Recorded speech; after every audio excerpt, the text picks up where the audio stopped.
नमस्कार, स्वागत है आपका हमारे YouTube चैनल में। आज अध्याय 7 का दूसरा वीडियो अपन पढ़ते हैं। कल जो अपन ने पढ़ा था डॉल्टन का, जॉन डॉल्टन का परमाणु, आज अपन पढ़ेंगे थॉमसन और रदरफोर्ड का। थॉमसन ने छोटा सा दिया हुआ है, रदरफोर्ड मेन दिया गया है। थॉमसन देखते हैं अपन। थॉमसन जो था पहला परमाणु संरचना मॉडल था, परमाणु से संबंधित पहला संरचना मॉडल दिया गया था।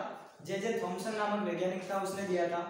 और परमाणु जो होता है इसमें क्या कहा था कि 10 की घात -10 मीटर यानी लगभग 100 mm का धनावेशित गोला है। एक गोला है धनावेशित जिसका आवेश कौन सा है, धन, और उसमें समान मात्रा में इलेक्ट्रॉन फंसे हुए होते हैं या वितरित रहते हैं। ठीक है, इन दोनों क्रियाओं को एक साथ अगर कहा जाए तो प्लम पुडिंग क्रिया भी कहते हैं। इस परमाणु मॉडल को प्लम पुडिंग मॉडल भी कहा जाता है। जैसे अपन तरबूज देखते हैं तो तरबूज का लाल भाग होता है प्लम यानी परमाणु, और उसमें जो इलेक्ट्रॉन दशे होते हैं वो होते हैं पुडिंग यानी बीज जो होते हैं वो इलेक्ट्रॉन कहलाएंगे। उस प्रकार की स्थिति बनी होती है। ये जो गोला है ये तो है परमाणु, और आपके धनावेशित गोला है पॉजिटिव, और ये इलेक्ट्रॉन माइनस में है, ये अंदर दशे हुए हैं। ठीक है, ये कंप्लीट। अब रदरफोर्ड का देखते हैं अपन। तो रदरफोर्ड ने किया था एक सोने की पतली झिल्ली पर प्रयोग। अर्नेस्ट रदरफोर्ड पूरा नाम इनका। सोने की पतली झिल्ली ली लगभग 100 mm की, ठीक है, और उसमें अल्फा कणों की बमबारी की। जो अल्फा कण थे अत्यधिक ऊर्जा वाले थे, हाई एनर्जी वाले, बिल्कुल सूक्ष्म। झिल्ली के चारों ओर इन्होंने जिंक सल्फाइड का लेपन किया, जिंक सल्फाइड का लेपन किया, जिससे क्या होता है कि जिंक सल्फाइड जो अल्फा कण निकल रहे हैं उनकी जो आकृति है, उनका पर्दे पर फोटो बनता है, और फोटो बनने के बाद अपन देख सकते हैं कि अल्फा कण किस साइड जा रहा है, उनकी दिशा पता चल जाए अपने को। ठीक है, तो इस प्रकार का एक परमाणु लिया, गोला है ये तो इन्होंने भी कहा ये अल्फा कण जा रहे हैं इधर से, ये जो लाइन दिख रही है आपको ये अल्फा कण है। अल्फा कणों की बमबारी करने पर अधिकांश कण तो सीधे निकल गए। फ्रैक्शन में बता देता हूँ, ये चित्र भी देख लेते हैं। ये कण जो है सीधे जा रहे हैं, ये तो सीधे वाले हैं जो सीधे निकल गए, और एक ये जो सीधे आ रहे हैं और इधर घूम गए हैं इस साइड और इस साइड, इनका पथ विचलित हो गया है। और ये रेड कलर की लाइन जो है वो यहाँ तक आया और वापस इसी दिशा में लौट आया, रेड कलर वाला। इसको हाईलाइट किया है क्योंकि इसका भी एक रीजन है, मैं बताता हूँ। जो इन्होंने प्रेडिक्शन दी, इन्होंने कहा अर्नेस्ट रदरफोर्ड ने कि इसमें अधिकांश अल्फा कण तो सीधे निकल गए, पहला प्रेडिक्शन। दूसरा प्रेडिक्शन दिया कि बहुत ही कम मात्रा में कुछ अल्फा कण अपने पथ से विचलित हो गए, जैसे यहाँ दिशा चेंज कर ली इन्होंने, सीधे जा रहे थे।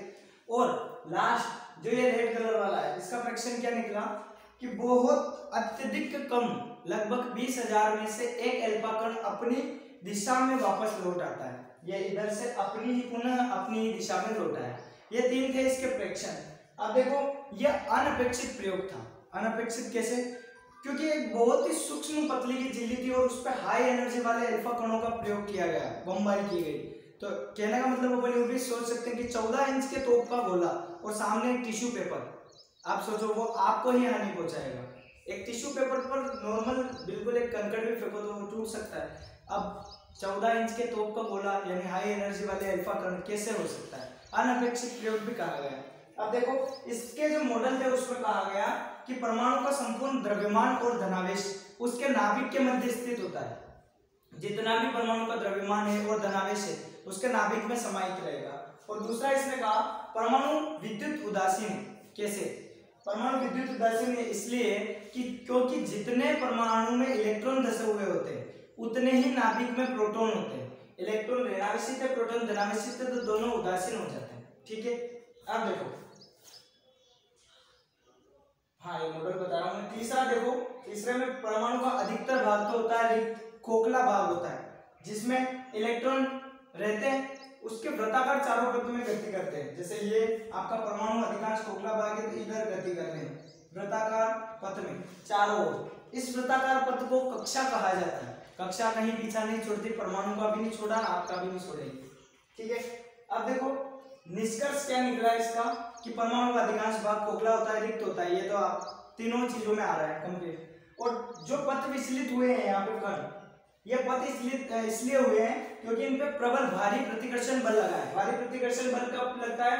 जब प्लस प्लस होता है या माइनस माइनस होता है, यानी दोनों एक जैसे होंगे तो भारी प्रतिकर्षण बल लगेगा। जैसे कुश्ती में दोनों एक ही समान के जो प्रतिभागी है तो वो दोनों जीतने में समय ज्यादा लगाएंगे, उनमें भारी प्रतिकर्षण बल लगेगा एक दूसरे के प्रति। तो इस तरह इन पे भी प्रतिकर्षण बल लगता है और अपनी दिशा क्या कर लेते हैं, चेंज कर लेते हैं। अब देखो इसमें कुछ कमियां आ गई, मॉडल में कमियां लेना स्वाभाविक है, इंसान में भी कमियां होती है। पहली कमी थी परमाणु के स्थायित्व की व्याख्या नहीं कर सका है, ठीक है, यानी परमाणु का क्या स्थायित्व है, कहाँ पे वो है, उसकी पूरी संरचना के आधार पर व्याख्या नहीं हुई। और दूसरा, परमाणु में इलेक्ट्रॉन की जो संरचना है वो अस्पष्ट रही, यानी स्पष्ट नहीं हुई, क्योंकि इलेक्ट्रॉन इसने कहा कि धसे रहते हैं, चारों ओर वृत्ताकार पथ में गति करते हैं, तो कुछ समझ में नहीं आया, इनकी संरचना स्पष्ट नहीं हुई। इसके अलावा मैक्सवेल आया था, एक वैज्ञानिक, उसका ज्यादा दी नहीं हुई है, 2 लाइन दी हुई है। उसने कहा था कि इलेक्ट्रॉन जब गति करता है चारों ओर वृत्ताकार पथ में, मैक्सवेल के अनुसार बता रहा हूँ मैं, तो वृत्ताकार पथ में गति करता है तो इसकी ऊर्जा में निरंतर ह्रास होता रहता है। आप देखो कक्षाओं में विभाजित रहता है, तो ये देखो 1 2 3 ऐसे कक्षा बनी हुई होती है, इस तरह विभाजित रहेगा। अब जब परमाणु की इलेक्ट्रॉन की जो है इसकी ऊर्जा में ह्रास होगा तो धीरे धीरे कक्षा नीचे वाली कक्षा में जाएगा, फिर नीचे वाले, फिर इस प्रकार से नाभिक में गिर जाएगा, जबकि ये संभव नहीं है। इस प्रकार अगर नाभिक में गिरता तो कोई इलेक्ट्रॉन व्यवस्थित रूप से नहीं रह पाता, इसलिए यह प्रयोग भी अनपेक्षित था, इसको भी गलत ठहराएगा। इसके बाद जो नेक्स्ट अपना परमाणु मॉडल है वो अपन बाद में डिस्कस करेंगे नेक्स्ट वीडियो में। आज के लिए इतना ही, धन्यवाद।